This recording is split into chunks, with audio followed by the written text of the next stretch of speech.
maybe we start with some introductions. We're a few minutes past the hour. Allison or Morgan, is it okay to get started here? Yeah, take it away, Andrew. All right. Okay, well, my name is Andrew Moiseff. As you might have heard in the back and forth, I'm with the Environmental Protection Agency within the Office of Compliance, which actually is in the Office of Enforcement and Compliance Assurance.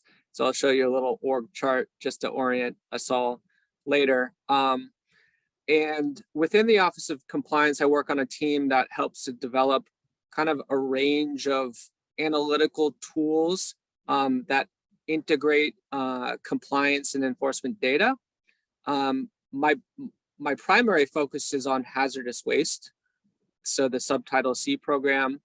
But I adopted this project to build out this benzene fenceline monitoring dashboard from a colleague. And so since that time, about a year and a half ago, I took it on. And initially it was to develop for internal use, for regulatory use. But we felt that there was a need to make what was already public data, but it was very hard to access, make that much easier to access and analyze. So that was kind of the origins of this, initially for internal use, but we've rolled it out to make it public facing, which was actually the original intent of the data, was in part to be for transparency's sake. So I'll get into that a little bit more, but maybe just as a starter, I think we'll have time for some brief introduction. So if you just want to say hi, your name, and kind of what kind of work you're doing or what you're interested in. Maybe starting with Kelsey, who just popped on. Hey, Andrew. Hi, I'm Kelsey. I am located in Seattle. I work with the Environmental Data and Governance Initiative, and we think a lot about this type of problem, how communities can be more involved with the system of environmental governance, and how digital tools can change the amount of empowerment that they have over that process and in that process. Thank you. Maybe Denise? Hi, my name is Denise Hills. I'm currently serving as ESIP's Vice President. My day job is I work for a company called Advanced Resources International, which is an energy consulting company. 16 years prior, for the 16 years prior to me starting there in September, I worked at the Geological Survey of Alabama as head of their energy investigations program. I do work on carbon capture, utilization, and storage, and am doing a lot of work now on environmental justice, community benefits plans, community engagement in my new role. Excellent. Maybe Monica and then Steve. Hello, I'm Monica Unseld in Louisville, Kentucky, with Until Justice Data Partners, and we actually partner with EDGI and have been working with them for a few years. We also, both EDGI and Until Justice Data Partners, we're in a collaborative of about 140 predominantly grassroots-led environmental justice advocacy organizations. And I lead up the science team and Kelsey, I think, is going to co-lead with me. We are looking not only for data democracy and data justice, data sovereignty, but also independent data sets, because the industry provided data is not always reflecting what's going on in the communities. And we've got like app data and other things to show that. So how do we get community collected data shared with decision makers? How do we enable the collection of independent data, and independent air monitoring, independent fence line monitoring, and how do we use that data to advocate for change? Oh, that's awesome. Okay, and hi, I'm Steve Young. I'm a retired former EPAer, 30 plus years at EPA, very information oriented. I currently co-chair ESIP's Air Quality Cluster with Beth Huffer, who has NASA. affiliation plus her own company. And Andrew, I also am associated over the last year or so with EDGI as well, the Environmental Data and Governance Initiative that you just heard about.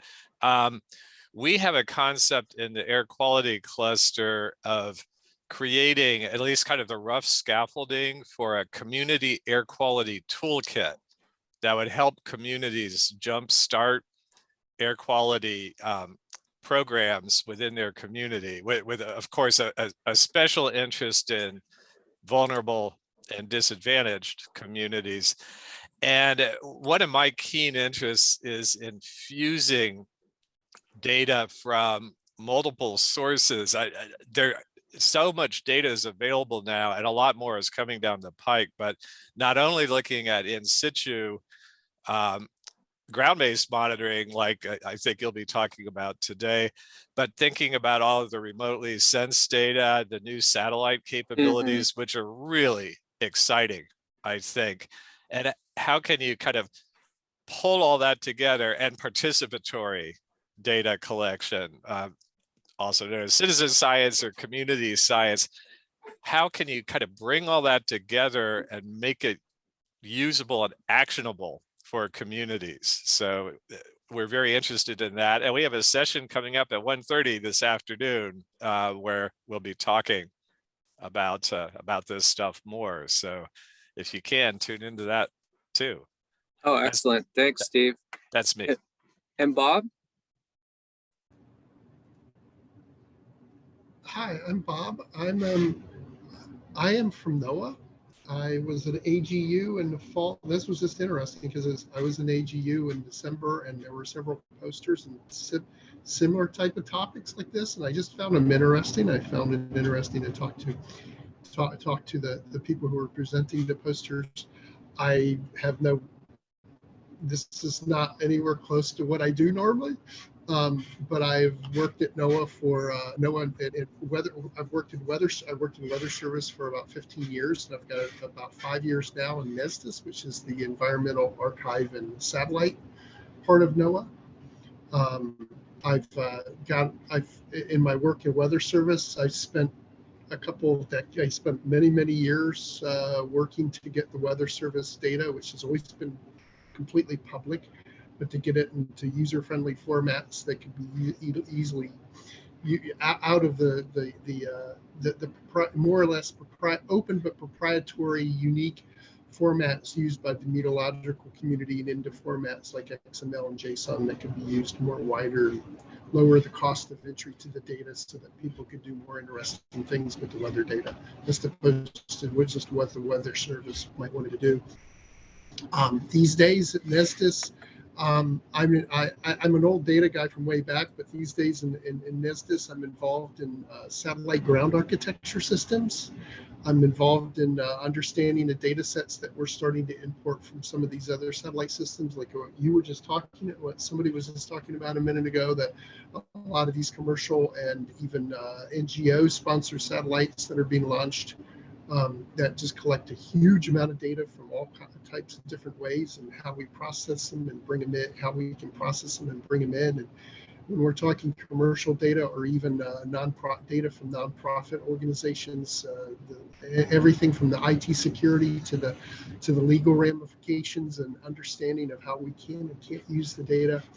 And I'm also highly involved these days in cybersecurity activities. So I'm just one of those guys who would normally be in the back of the room listening, and maybe partway through would slip out and go to another session. All right. Well, sweet. We got a good group here then. I think it should be interesting conversation. I think the presentation here, as you can see, you could see are you able to see my slides? I hope. Okay.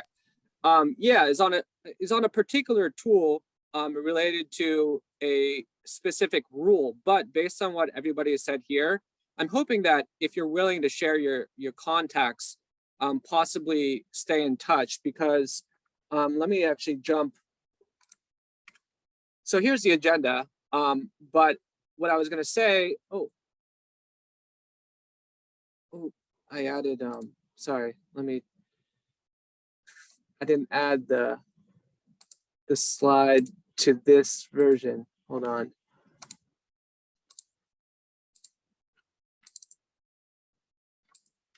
Sorry. So what I was going to say is, I mentioned I'll orient just where we are.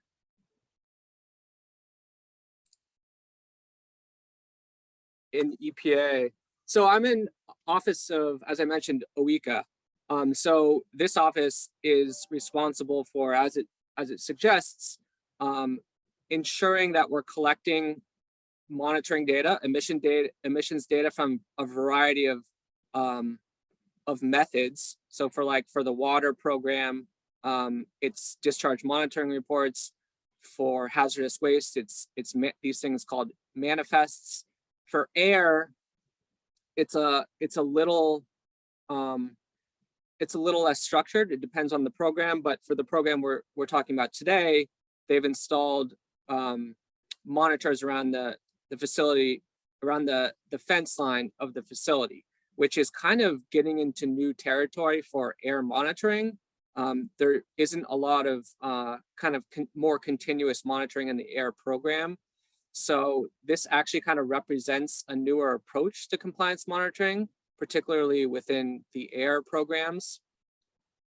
But I also wanted to say that my team, I'm within the Enforcement Targeting and Data Division. There's about 15 of us, more than 20 within the division, but my particular branch works on a lot of transparency kind of projects. And there are active discussions going on about how EPA, our Office of Compliance, can incorporate community monitoring. I mean, a lot of money is going out through grants from the Inflation Reduction Act and bipartisan infrastructure bill. And so there's a lot of community monitoring, but how do you get all this data that's being collected from across these communities in a standardized format and making sure the methods are appropriate? So those conversations are going on is one thing to note. So if there's any way to kind of have contacts to reach out to get your all sense, that could be helpful.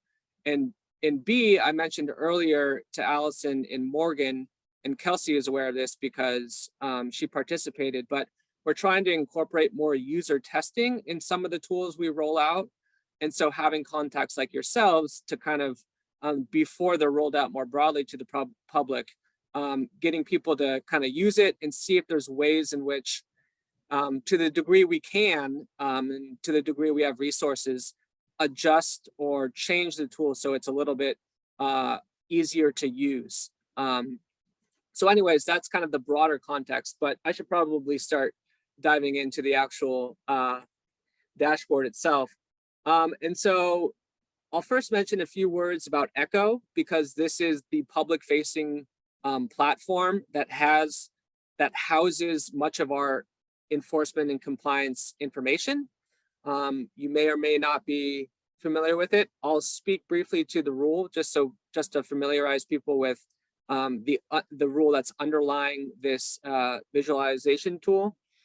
And then we'll jump into the dashboard itself and kind of I'll orient people to what information is included, how to navigate it, and how it kind of advances transparency. And then I'll kind of conclude with some additional resources. So we oriented there. So, okay, so this rule, the rule itself, as I mentioned, is somewhat of a novel rule in its approach to compliance monitoring. It's not a new rule though. It came out it was finalized in late 2015. It's under the National Emissions Standards for Hazardous Air Pollutants. And so benzene is considered a hazardous air pollutant, otherwise known as air toxics. And those rules are generally kind of organized around sectors, with petroleum refineries being one sector. So these are specific rules for petroleum refineries operating in the US. The whole purpose of the rule is to reduce not only benzene emissions. Benzene is used as kind of the main analyte, it's called, or surrogate analyte, but it's also meant to reduce just a broader array of volatile organic compounds that are coming from refineries, and particularly fugitive emissions. So not necessarily coming from a big smokestack, but emissions that are coming from, as you can see here, equipment leaks or wastewater collection, heat exchange systems, and so on. So what does the rule require? The rule requires, as you can kind of see in the diagram on the bottom right, that US refineries install monitors around their fence line boundary. These are diffusive monitors, meaning for the 2-week period in which they're collecting a sample. That monitor is kind of, as I understand it, it's going through the monitor, and over that 2-week, it's kind of collecting what the main analyte, which is benzene. And so you're getting a concentration over that 2-week period. The rule requires that these refineries report that data to EPA, and EPA make that data public. So that was actually in the rule. And that not only is it a reporting requirement, but that the rule requires if the refineries exceed an action level, which I'll get into more later, they're required to take corrective action. And that's kind of the crux of the rule. Refineries began reporting data or monitoring in 2018 and started reporting in 2019. So we have data going back to 2018. In the slides, if you want, there's a lot more information about the rule that you can find here. If you're curious about details, backgrounds about how the rule was developed, all that information can be found here. So I won't be covering that in great detail. So as far as the dashboard you'll be seeing today, in which you have a link to on the shared notes, it was developed in coordination between our Office of Compliance, and Office of Air and Radiation, who actually wrote the rule and kind of wrote the template for reporting and whatnot. So it was a joint project.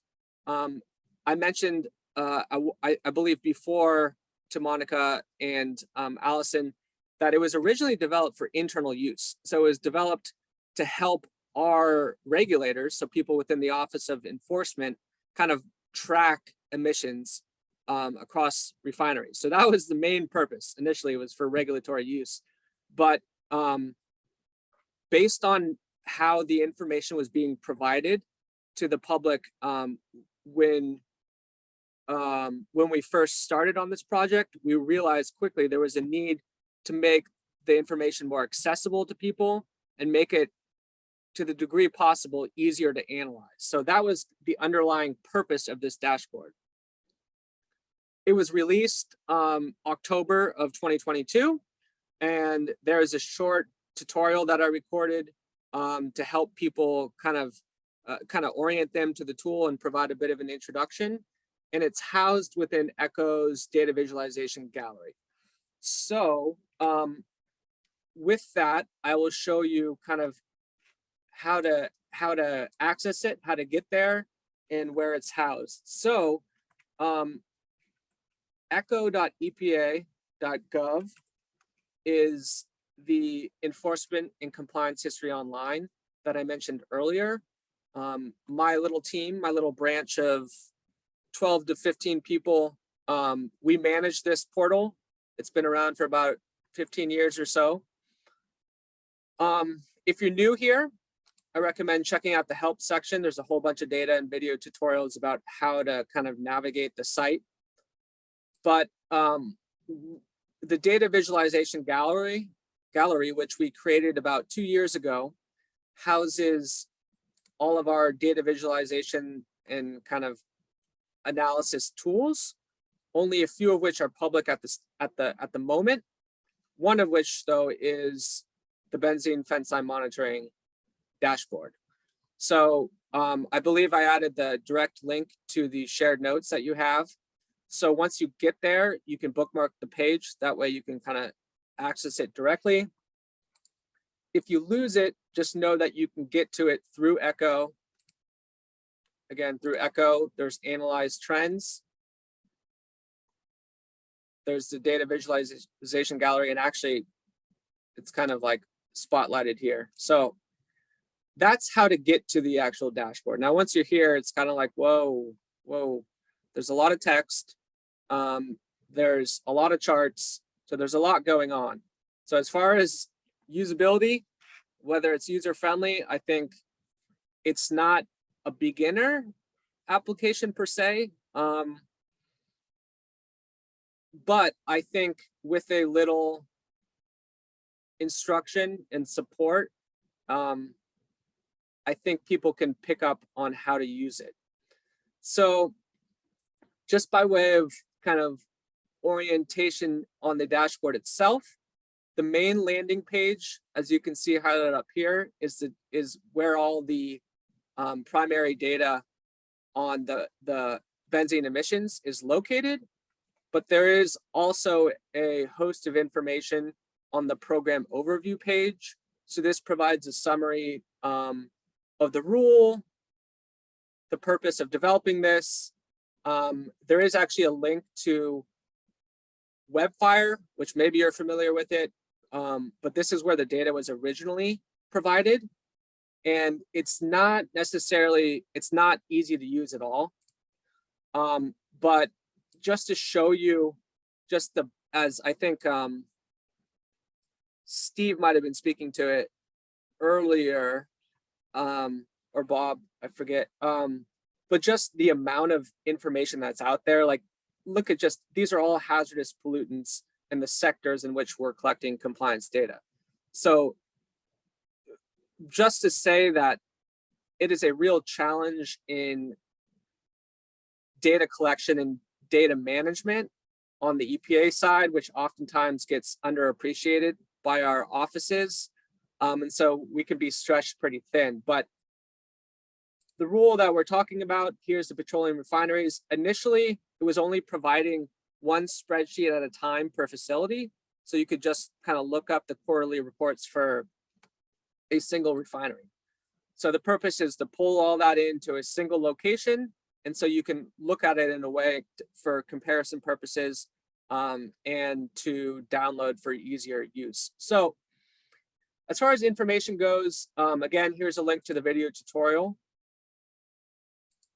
which you can access here. Here's a reporting timeline.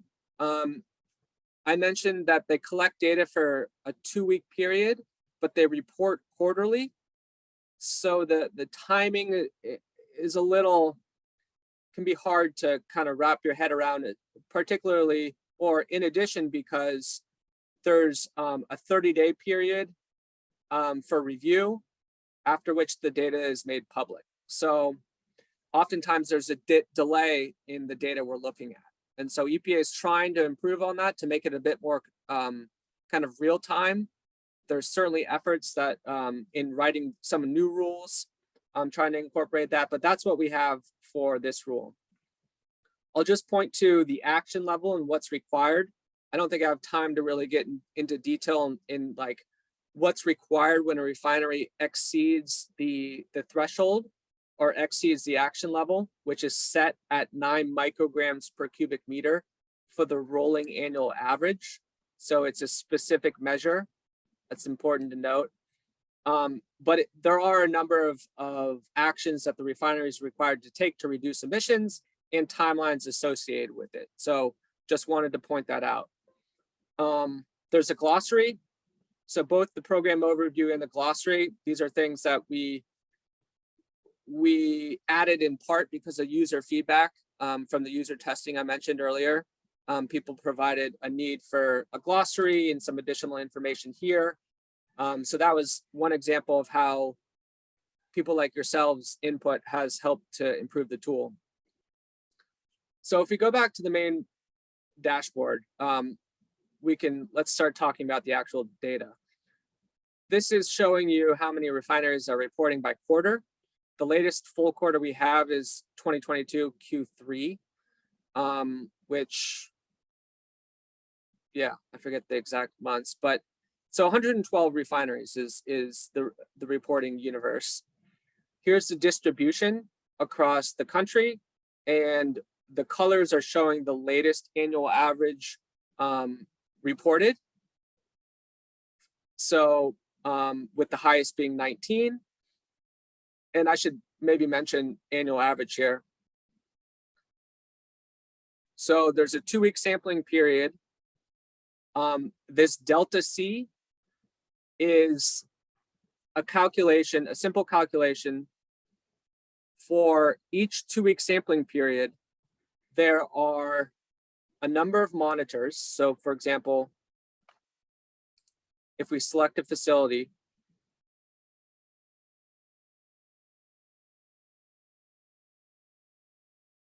it tends to slow down when I'm sharing my screen. So I hope it usually doesn't work this slow. Okay, so you can now see the facility. You see the number of monitors. Well, the delta C is taking the highest value and subtracting the lowest value from the highest value. The reason the rule is written like this, as I was told, is to account for any background emissions that are not attributable to the source itself. So, you know, I can't say one thing or the other about that. That's just how the rule is written, but most of the time, the lowest value is near 0. So usually the delta C just reflects the highest value. The annual average, as you might suspect, is the average of this delta C value for, it's a rolling average, so the past 26 2-week sampling periods. And so you get this annual average. And that's what the action levels is tied to. Now, if we take off the filter here, let's move down the page.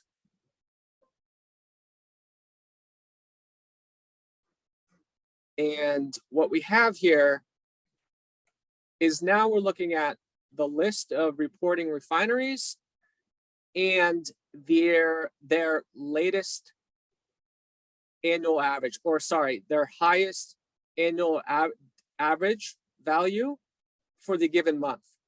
Another complicating factor is EPA did not include standardized start and end dates for the sampling period, so it's hard to compare across facilities. So for purposes of visualization, this is kind of where like visualization or a tool like this can help in kind of analyzing and comparing data.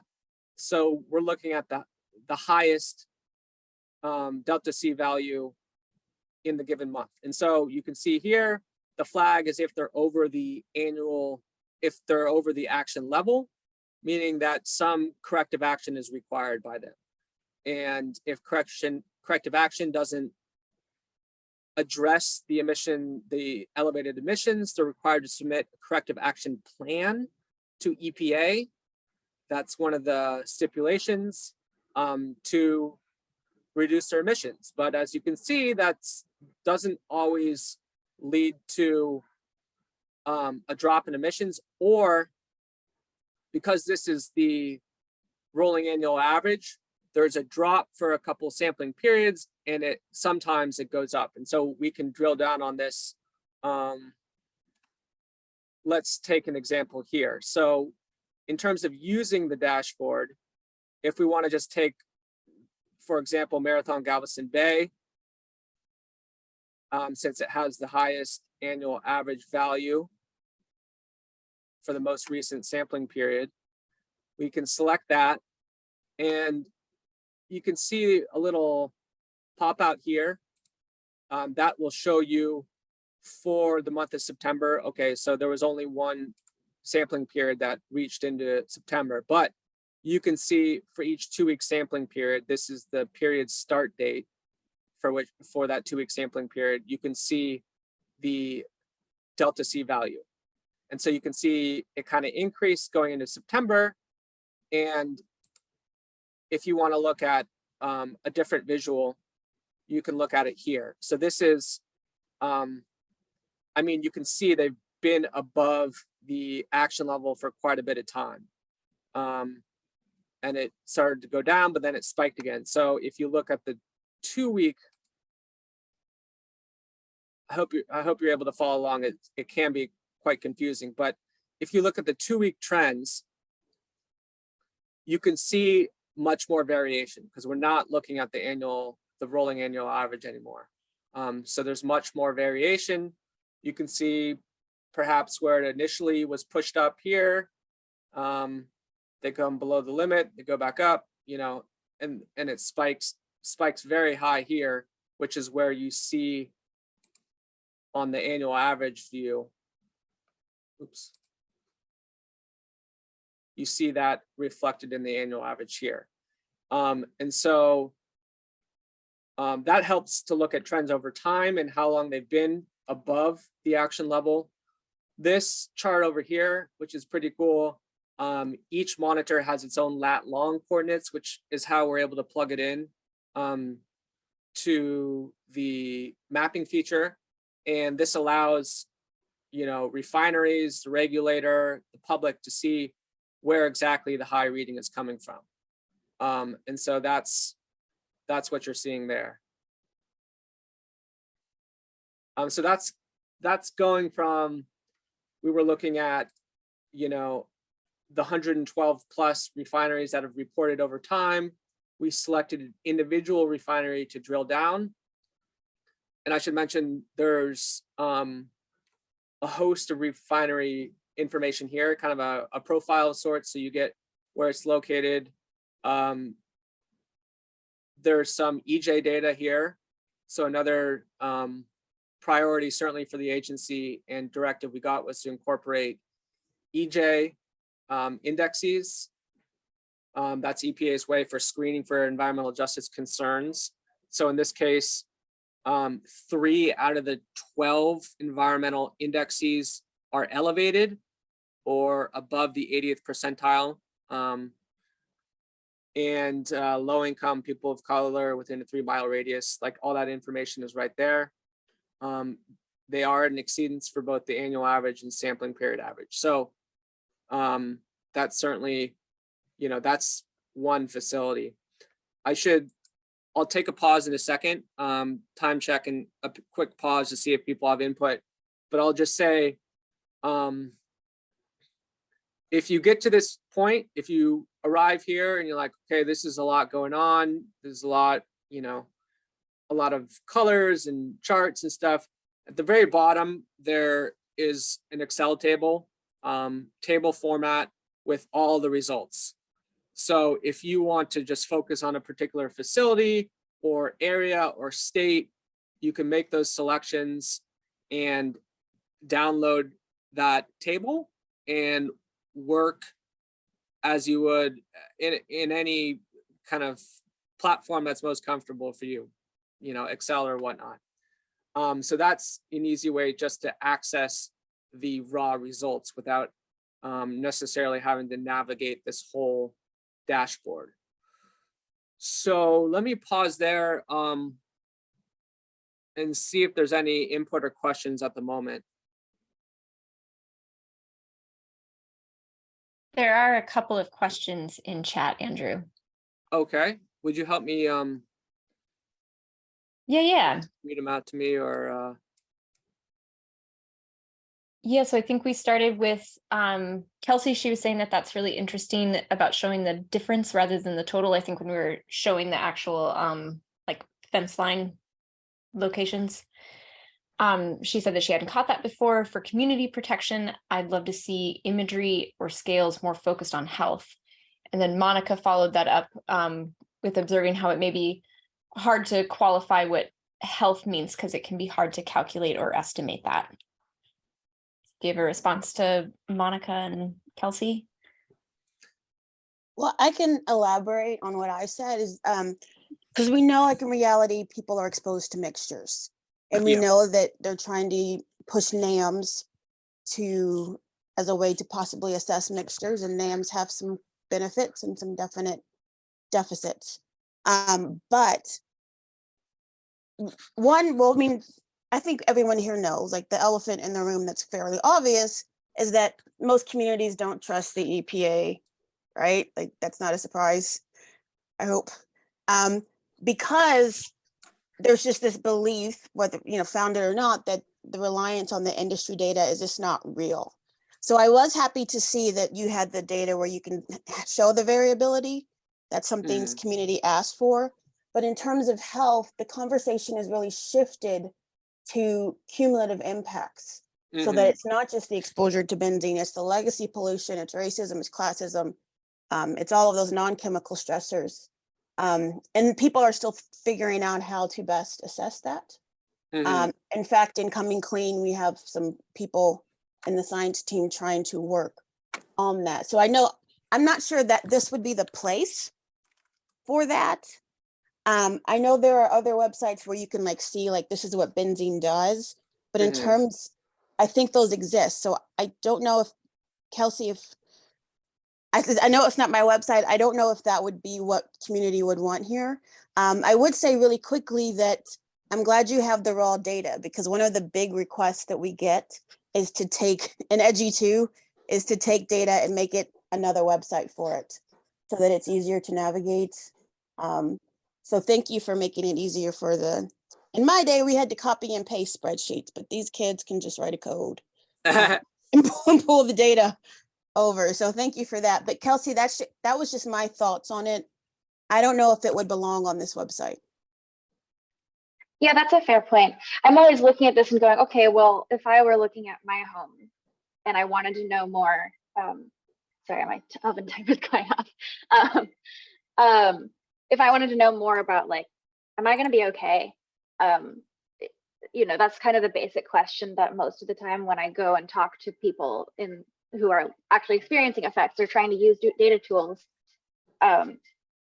that's generally what they're trying to figure out is it going to be a problem? What should I look at? What's going to be the most, the biggest issue here? And I know that this is a much more technical tool than that, but having some level of guidance that sort of helps you prioritize might be really helpful. But again, like Monica says, it's not clear cut and it's not necessarily obvious how to do it. Yeah, and I will just say, I know Edgy is one of our newer Coming Clean members, so yay, we're so happy to have them. Been trying to get them in for years. Most communities already know they're in trouble. They already know about these chemicals. Like I have a PhD and a lot of these people already know everything about these chemicals because they've been going to City Hall and public health departments for years. Yeah. So I think, again, I think it definitely is a concern. I'm just not sure. I'm not sure that there's a way to do that yet, data-wise and dashboard-wise, because how do you even assess? We don't have mixtures yet. And there's PubChem and a lot of those interfaces where you can get what benzene does. Yeah. Yeah. So I think Kelsey and I can talk about, because this may be Coming Clean science team stuff, and then we'll just have the interns just code and get your data. So Yeah. I hear you on I certainly hear you from the perspective of if I'm a community member living close or in the vicinity or whatever, what you want to know is less oh, what is the variability of data from week 2 to, it's am I in danger? Am I at risk? That's get to the bottom line there. I think as far as cumulative risk goes, I think that's kind of what the EJ indexes are getting at. Are you familiar with those? yes. Yeah. I mean, maybe it's imperfect and there's probably many ways to look at cumulative risk. But it is trying to look at an array of environmental factors, combine them with socioeconomic information and come up with kind of a score. And the higher the count of EJ indexes over the 80th percentile, the greater the cumulative risk. I'm not sure if that's the exact language that, I think it is, like, I think they use community level vulnerability. Anyways, the language on cumulative, but it's attempting to get at that. And I think they're certainly, EPA recognizes that priority of the cumulative factor. As far as the information available currently in the dashboard, I mean, I'm trying to think of how could a community use this. I mean, in terms of advocacy, not only, like, you could say, well, for those living next to Galveston Bay, you know, I'm looking at EPA official data. And according to that data, they've been above the action level for this period of time. Like, what has EPA done about this? Like, acknowledging that benzene is just one analyte, one compound, but it's used in this rule as kind of a proxy for volatile organic compounds. So it's certainly not the only one that's being released through fugitive emissions. But having that data, using the official data that EPA is using for regulatory purposes. Now, it sounds like it's important to also collect supplemental data from the communities if there's ways of doing that, or different locations, or, you know, I don't know what that looks like on the ground, but it seems like using them in tandem could be quite powerful in going to regulatory authorities and saying, like, what are you doing about this? Like, why does it remain elevated, or you know, something like that? Because ultimately, I think that's the outcome. Certainly the intention of the rule is not just, okay, let's visualize the data, but if there are benzene emissions coming off that site, that is a danger, that is a known danger, that's a hazardous air pollutant for the community. Like, that is a clear risk, you know, whether or not, like, you're monitoring members of the community and to what degree it's affecting them, you know, that line between, you know, causation is hard to pin down, but at least you can point to the fact that there are emissions coming from this, and you know that benzene is a hazardous air pollutant. Well, I think one of the things you said there is, like, this should be enough, like, here's, you know, take action. But the reality is, you know, the communities already know that these emissions are there. We have, like, the Louisville Charter, we have our own data sets, and we've already been going to the EPA at the regional level, on the committees. I've been on a committee, like, we've already been going there and saying that. And nothing's being done. And that's why there's this push for independent data, because it seems like the ties to industry are a little too friendly, because the industry saying trust the science, where we can say, like, whose science, right? Because they'll give you TRI data and then say it's not usable for regulation. It's not, you know, just it's not that good to use for regulation purposes. So I think that may be where the cumulative impacts is, like, we've got to find a new way to do it, because the way that we have been doing it is not working. Okay. They're not listening to us.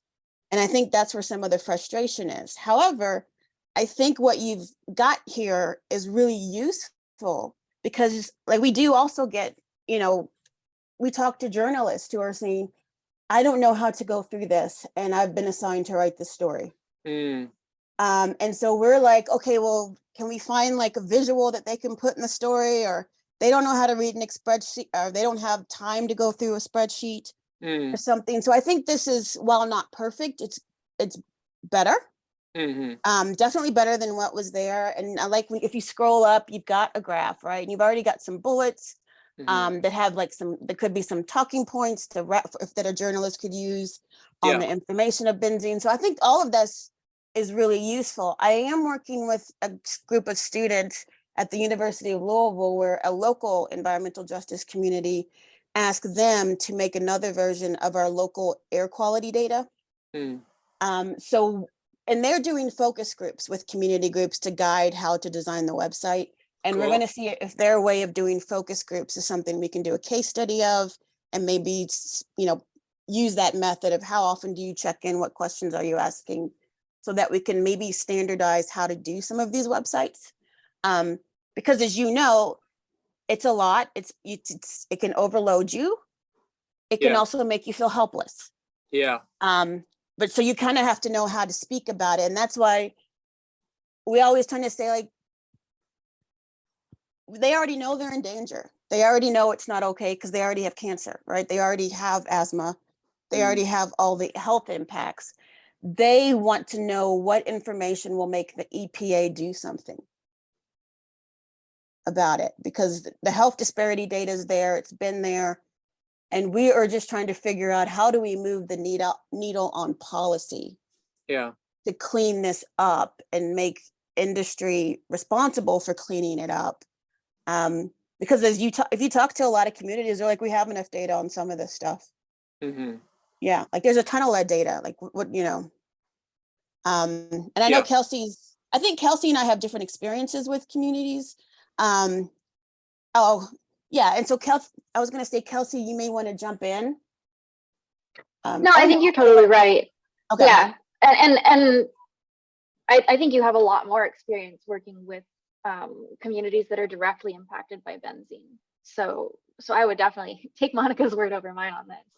Oh, I mean, I didn't mean to put you on the spot. I just didn't know if you wanted to share some of your stories. No, it's all good. I really Okay. appreciate you talking about this. Yeah, I mean, it really is at this point is, how do we create a package to get the government to do something, whether it's city government, state government, federal government, because everything we've been trying since, was it 30 years from the EJ Summit? Like, it's not working.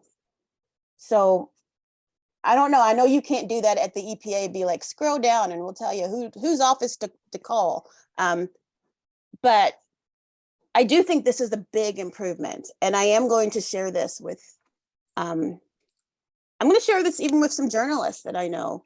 Yeah. Who I think would find this useful, besides just us.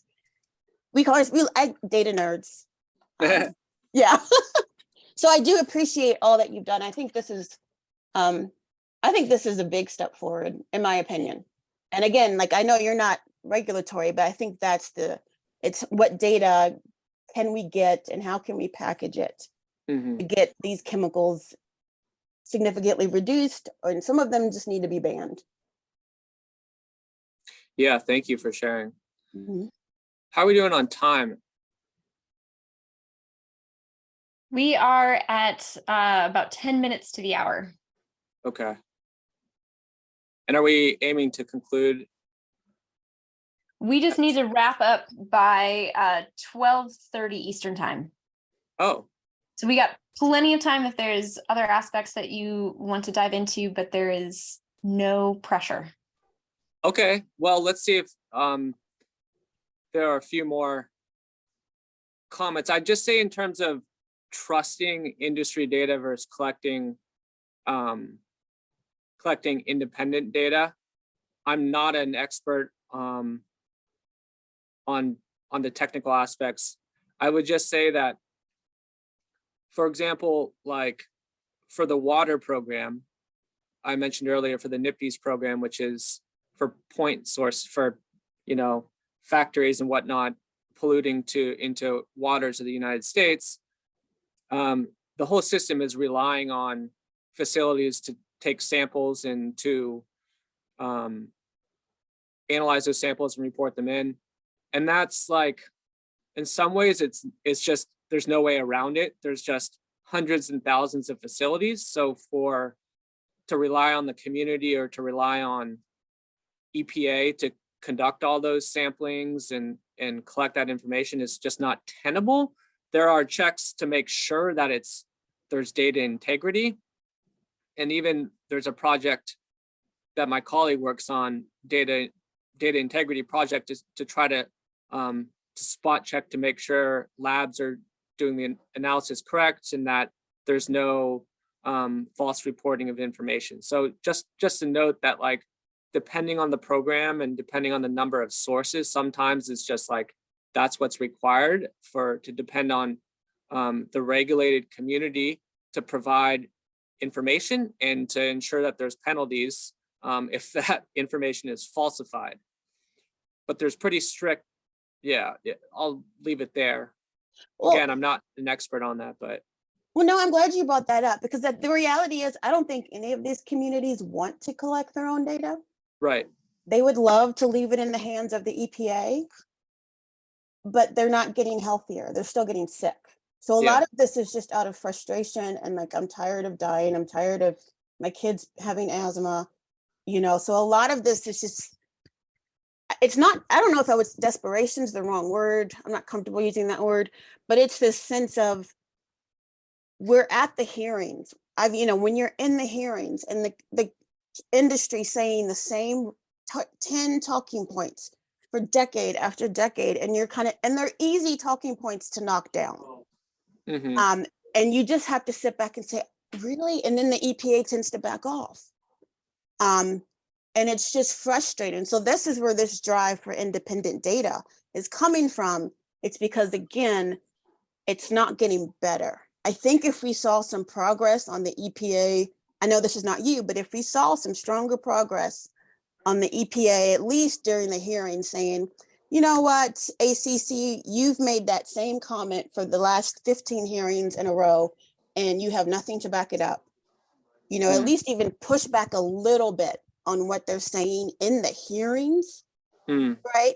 That would maybe foster more trust. But since we watch these hearings and we live in these communities and we know it's getting worse, it's just kind of like, well, we have no choice.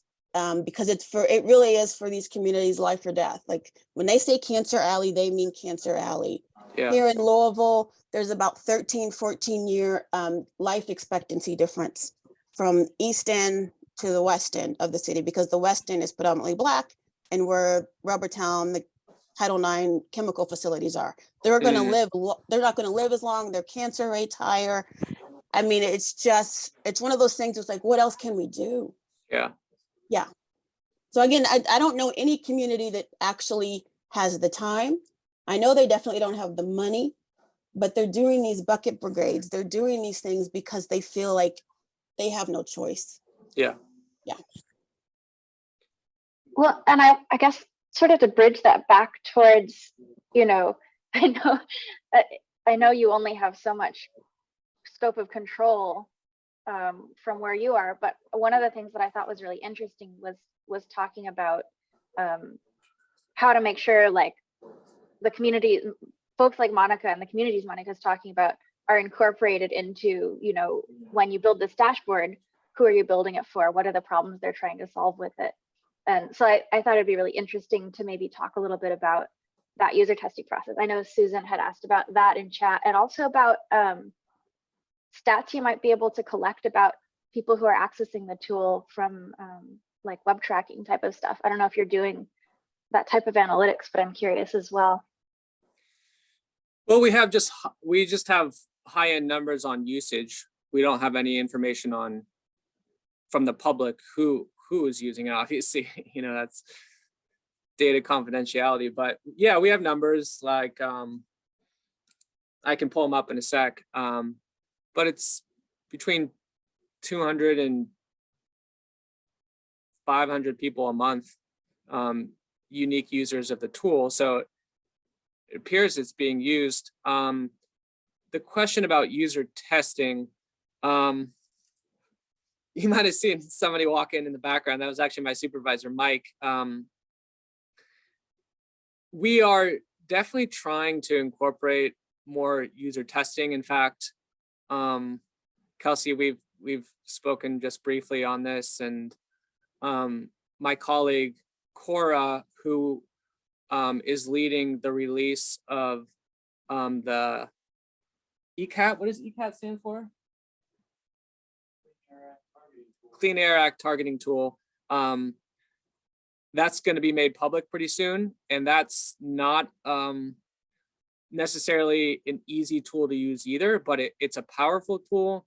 And so she was asking about how we did the user testing for the Benzene tool, and we did for Echo Notify, which I can also link to.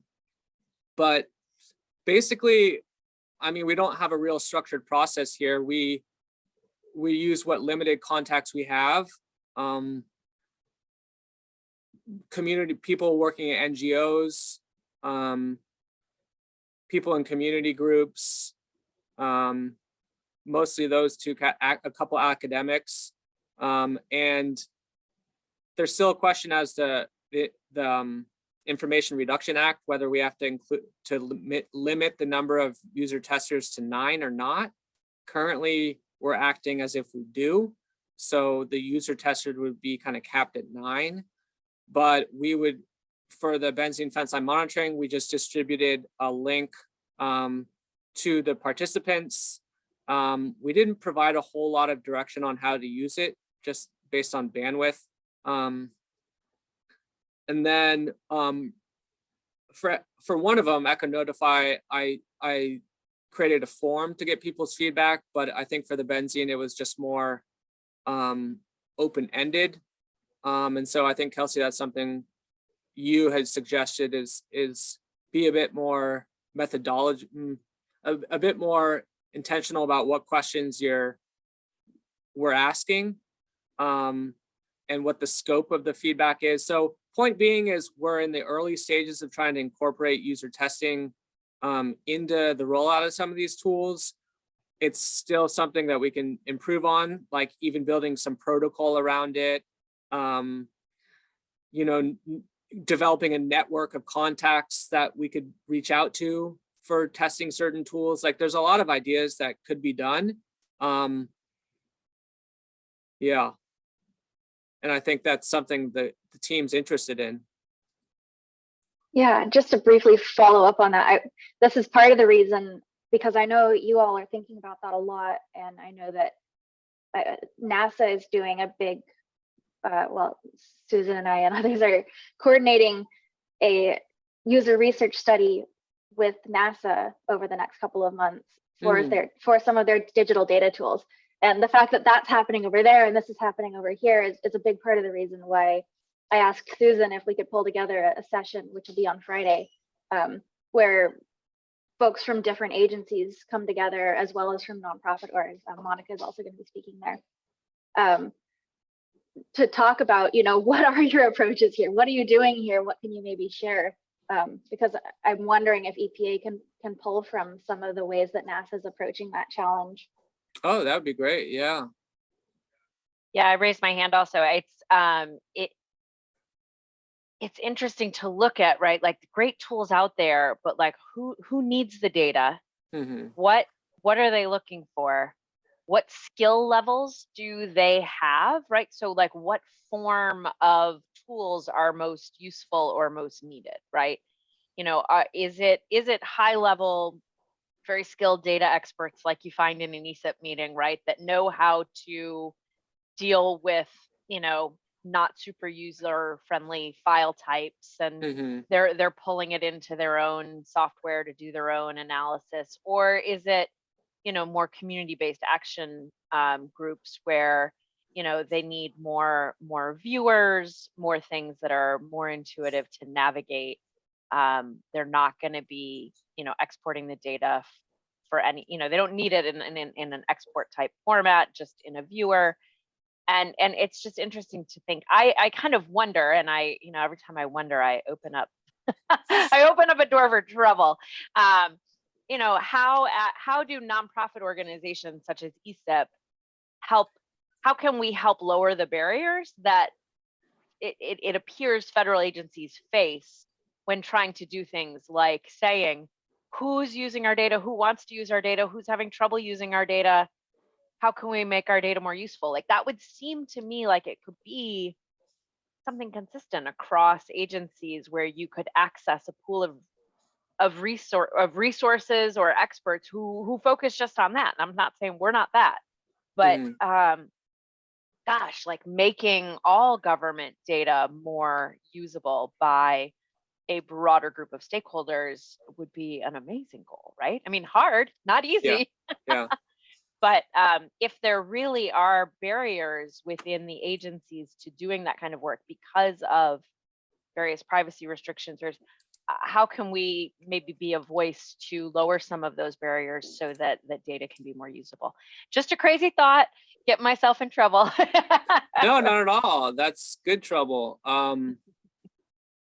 Yeah, I thought it popped in my mind, maybe if we could, I mean, some type of collaboration between our office and our team, even our small team, and you all, or, you know, people within the network, to try to come up with the protocol to try to, yeah, lower the barrier. And maybe, I mean, I don't know if it's possible if you guys, some representative kind of present to our team at a meeting about what kind of work you do and what's possible. I mean, a woman who also participated from Drexel University, her team does a lot of work with the benzene data, but she asked if we wanted to participate in the Open Environmental Data Project. Have you heard of that? I don't know, but same push. Yeah, same push, but that, yeah, definitely fertile ground for improvement. There's just, from our team though, there's just nobody dedicated to user testing. There's nobody dedicated to like that kind of outreach. And so, I mean, for example, this benzene Fenceline monitoring, like I basically adopted the project and they just asked me to like reconnect a few things, but things weren't working. And then I realized, oh, that it could be improved. So I kind of asked Mike if I could take it on.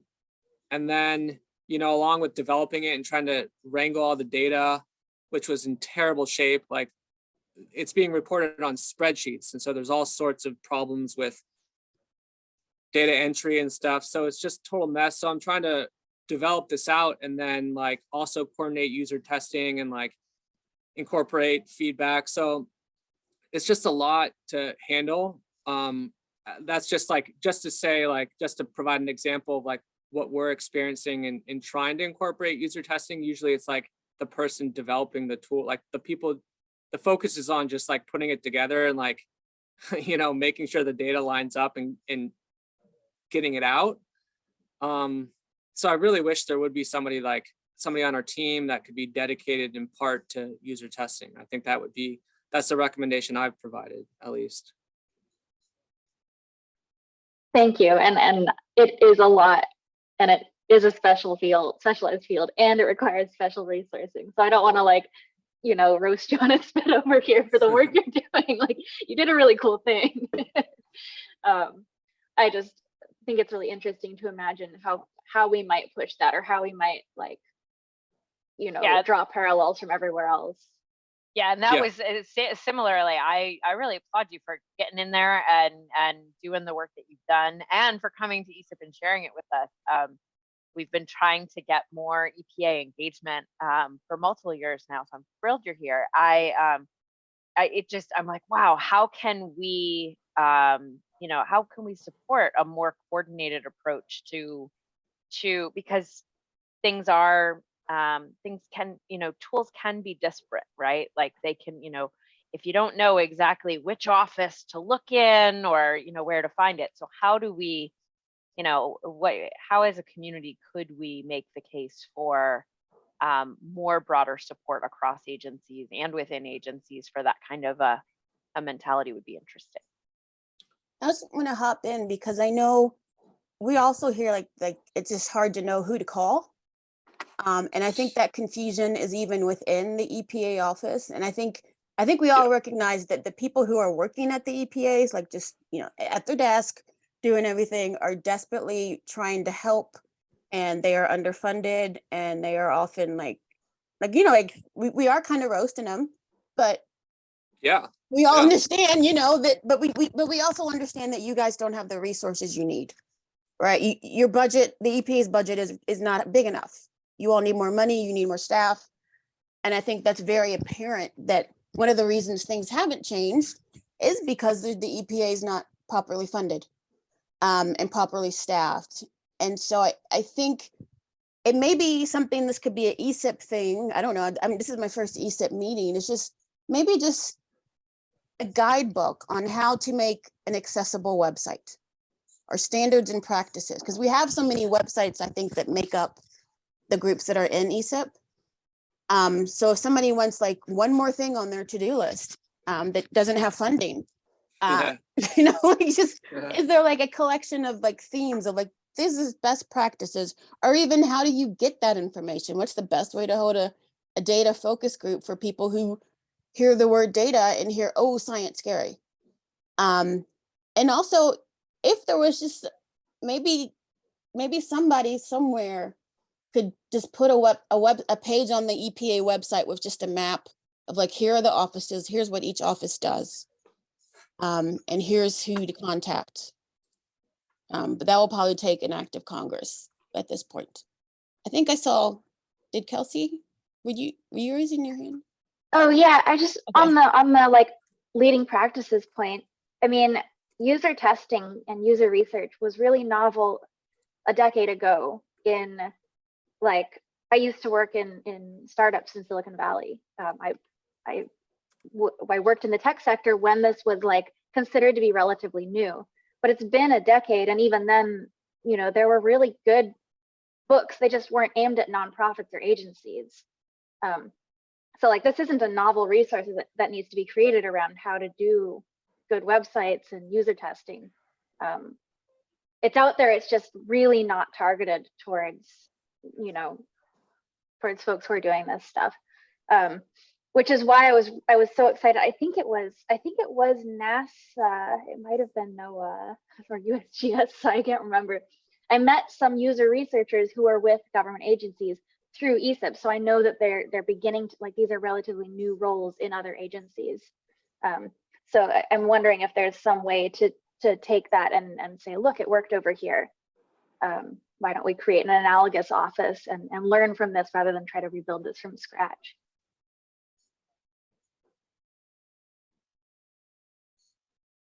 Yeah, I'm happy to explain that. I don't know if you want to do it now or if you want to run through. Does anybody else want to jump in here? Hey, and Andrew, it's Steve. To this point, I mean, like the whole kind of user experience, customer experience thing really is specialized. And from my own experience, it's not something that's kind of natural for government types to do. I know we struggled with this back in my OEI days at EPA, but it is interesting that there is this entity that I think was created under the Obama administration, the United States Digital Service. And, you know, I'm just sort of throwing this out there as a point of interest that that's the kind of entity that could maybe support some of these types of activities government-wide.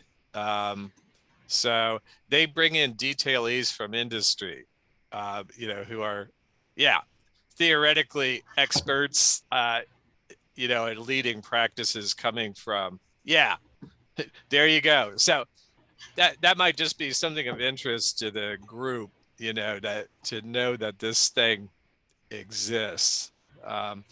I also just wanted to mention the Office of Research and Development did a webinar recently. I threw it in chat, but one of the interesting things they talked about Fenceline monitoring initiatives that they're involved in was using the monitors to actually triangulate and identify the approximate sources of emission peaks. So like leak detection, if a refinery tank was actually leaking, using the monitors to identify, you know, the probable leak point.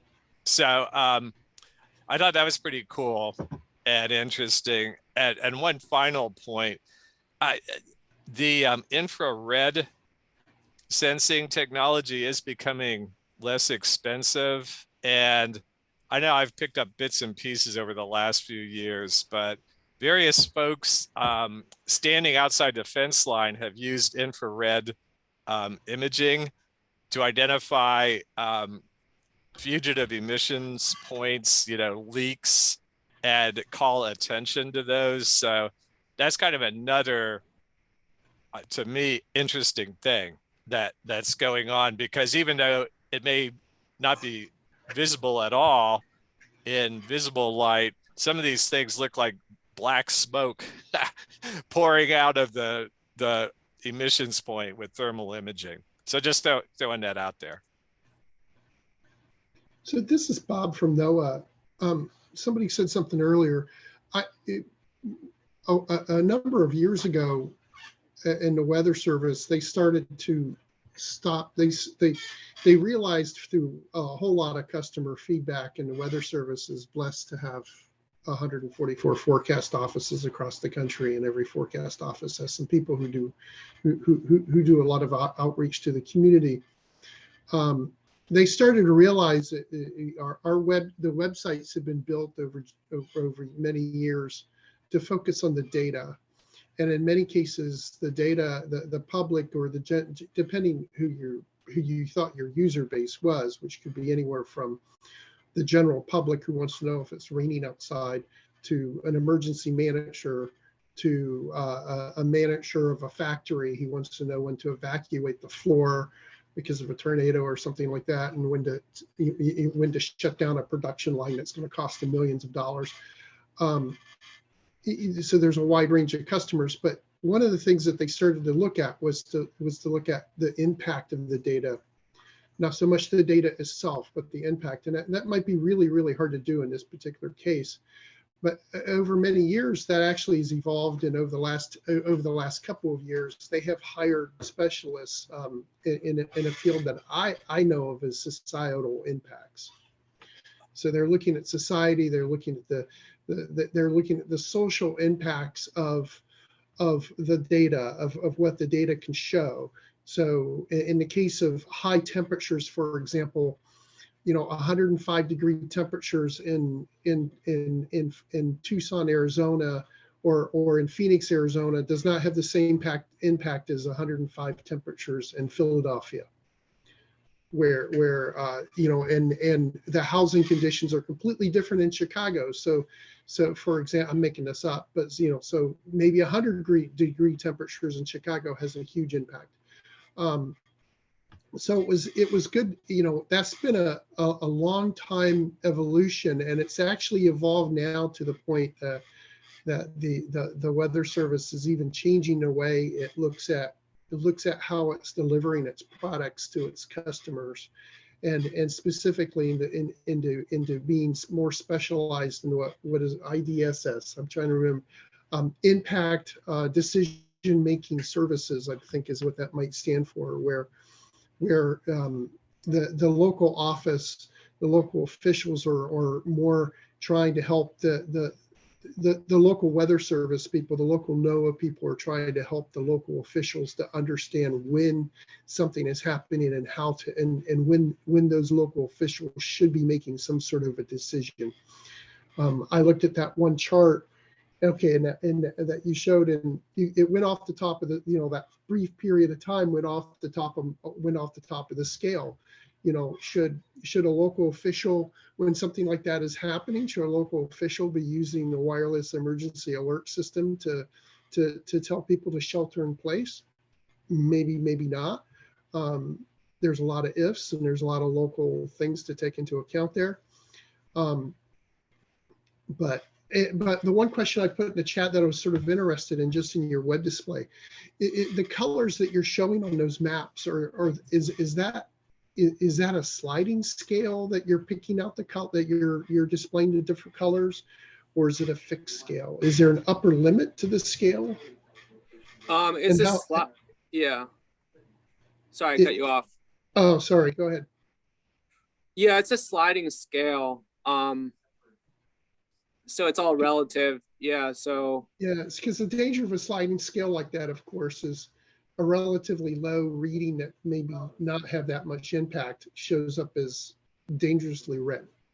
I know somebody, I think a tester pointed that out, or maybe my colleague did, but I couldn't figure out a way of coding it. Like, so an alternative around that would be to choose different colors.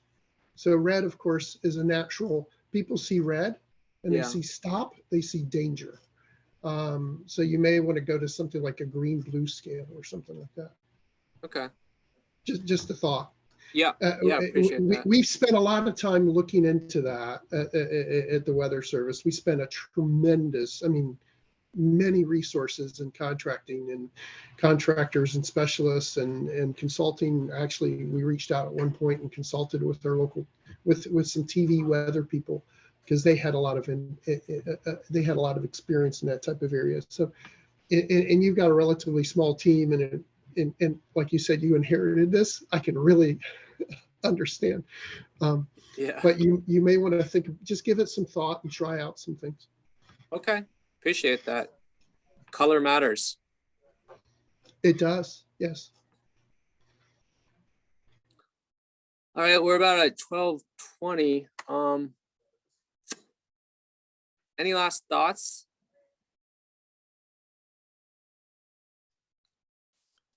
I'll just mention, I totally agree with the points about colors, but we do need to remember that we have people who have issues with color recognition.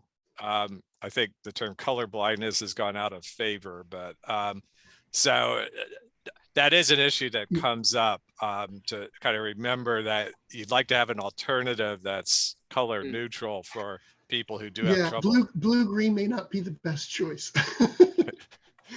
Yeah. For example, yeah. So sometimes you see people, using alternative techniques. Yeah, exactly. Okay. Noted. Actually, this is where weedsy, but we're in that part of the meeting, I think. I'm curious if the EPA uses tools like Lighthouse. I don't know if you've heard of that, but it's like, What is it? Lighthouse. If you're doing web programming, it's a framework, and it's also, I think they have it as a Chrome plugin, that does some automatic testing of your website and says, how are you doing on various types of visual accessibility scales, screen reader accessibility scales. Yeah, this is the one. Because that's been really helpful for me when I've designed some of Edgy's websites. You can just kind of go through it and be like, oh, I have an 87 on this. How can I make it 100? So in the world of government websites, you have something called Section 508, and you do really want to pay attention to that, because that's going to reach out to visually impaired, hearing impaired, sight impaired users in various ways. It's a pain, but it can be really useful and help out with some of this equality stuff. Yeah, I think the EPA sites for sure have to be 508 compliant. All government websites have to be 508 compliant. Okay, yeah, good. Yeah, big deal. Yeah. Now if it is 508 compliant, it's a whole nother question, and sometimes it's a question of resources too.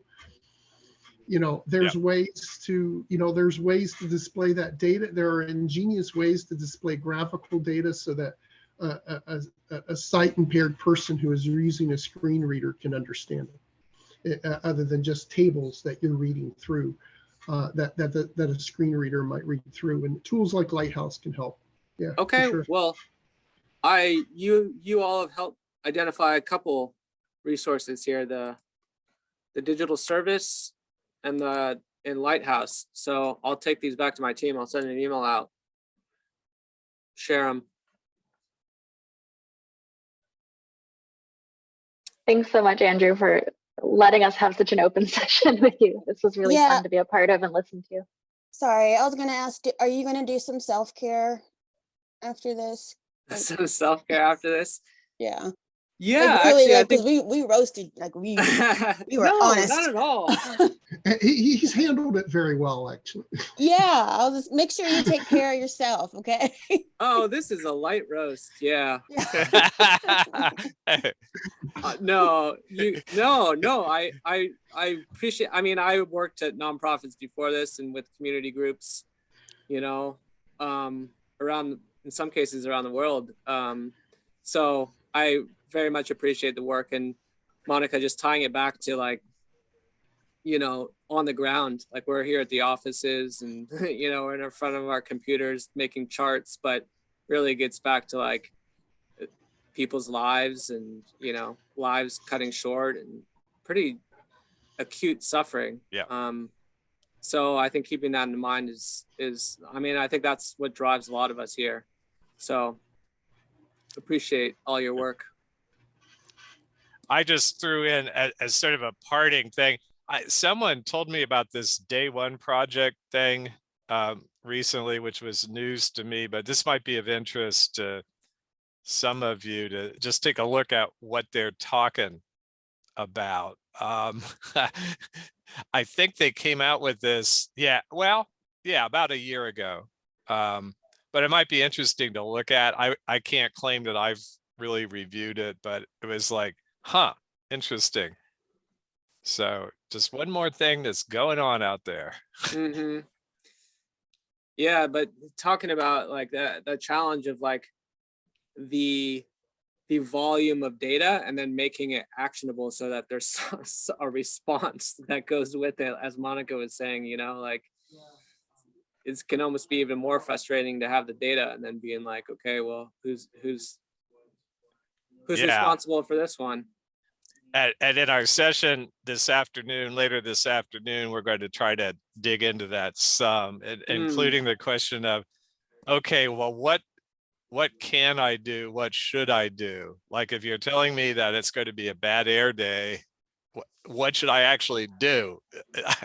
Right? I can't stop breathing. So we're going to try to talk about that at least a little bit as kind of part of our overall discussion. So. Well, great. Sounds like there's some great sessions coming up. Kelsey, maybe, are you able to put in the chat or maybe I'll find it, the one with NASA or any information about anything we can learn from your experience? It's called, well, I haven't done those workshops yet. They're coming up, but the Friday session that I think you would enjoy is called coordinating something. Something. All right. Coordinating environmental justice initiatives across organizations. So okay, yeah, that's the Friday panel. Yeah, Mike will be speaking at that. Got it. Okay. Excellent. Yeah. Cool. Okay, y'all. Well, great speaking with you. Be well. Thanks, Andrew. Take care. Bye-bye. Thanks, Bye-bye. everyone.